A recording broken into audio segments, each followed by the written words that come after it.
Imagina só organizar a festa mais importante, tipo, da década inteira, trabalhar nos bastidores por meses, fazer todo o trabalho pesado e, bem na hora da foto oficial, dar um jeito de se esconder.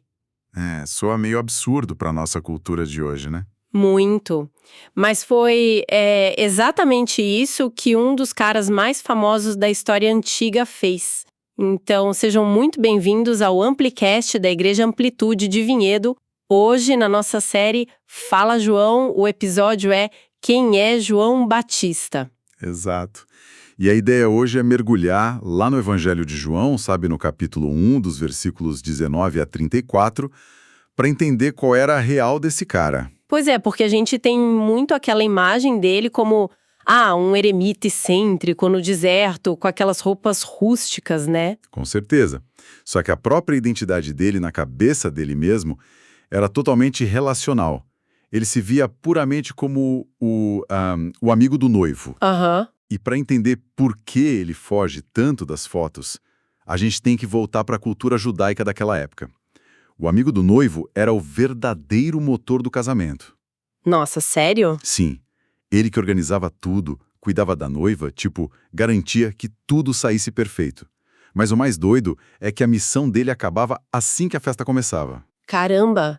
Trazendo para o nosso mundo de hoje, ele seria tipo aquele cerimonialista de casamento super competente, sabe? Perfeito. Aquele que, arruma as cadeiras, coordena todo mundo, mas sai de fininho na hora do sim. Porque ele sabe muito bem que a estrela da festa ali é o noivo. Exatamente isso. E a Bíblia usa demais essa imagem, né? De Cristo sendo o marido e a igreja sendo a noiva. Verdade. O livro do profeta Isaías crava isso lá no capítulo 54, no versículo 5, que diz assim: Pois o seu marido será aquele que a fez. O Senhor dos Exércitos é o seu nome. Pois é, e com essa clareza absurda de que o povo era noiva do Senhor dos Exércitos, o João não queria o palco. Quando os líderes chegam e encurralam ele, perguntando, sabe, se ele é o Cristo ou o Elias... Ele manda um não bem redondo, né? Um sonoro e humilde não. Mas aqui eu dou uma travada. Porque se ele recusa todos os holofotes e nega esses títulos gigantes, como a gente explica o fenômeno que ele virou? Como assim? Ué, o cara tava pregando no meio do nada, num deserto super inóspito, e multidões saíam do conforto da cidade só pra ouvir ele. Qual era o grande imã disso tudo? Ah, sim. O imã, na verdade, era a quebra de um silêncio absoluto. A gente tem que, se colocar na pele daquele povo. Dominados pelo Império Romano, né? Isso.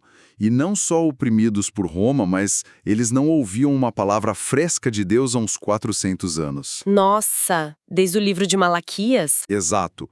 Séculos de vazio. Gerações nasceram e morreram achando que Deus tinha simplesmente virado as costas. E aí o João surge do nada...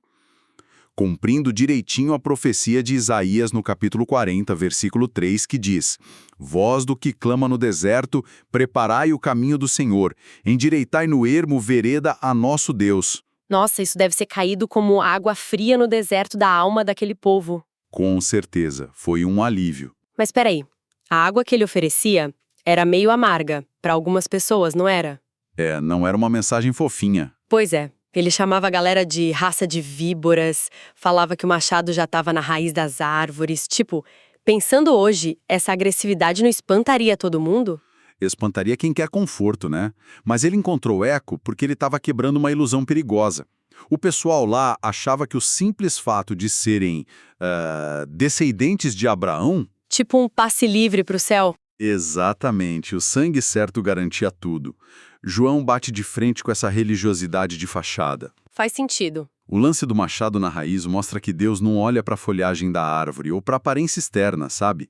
Ele exige frutos reais, uma mudança de mente de verdade. E o sinal físico dessa mudança era justamente o batismo nas águas, certo? Certíssimo.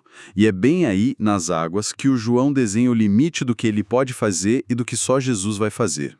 Quando ele diz que batiza com água, mas aponta para o Cordeiro de Deus. Isso. O Cordeiro que batizaria com o Espírito Santo e com fogo.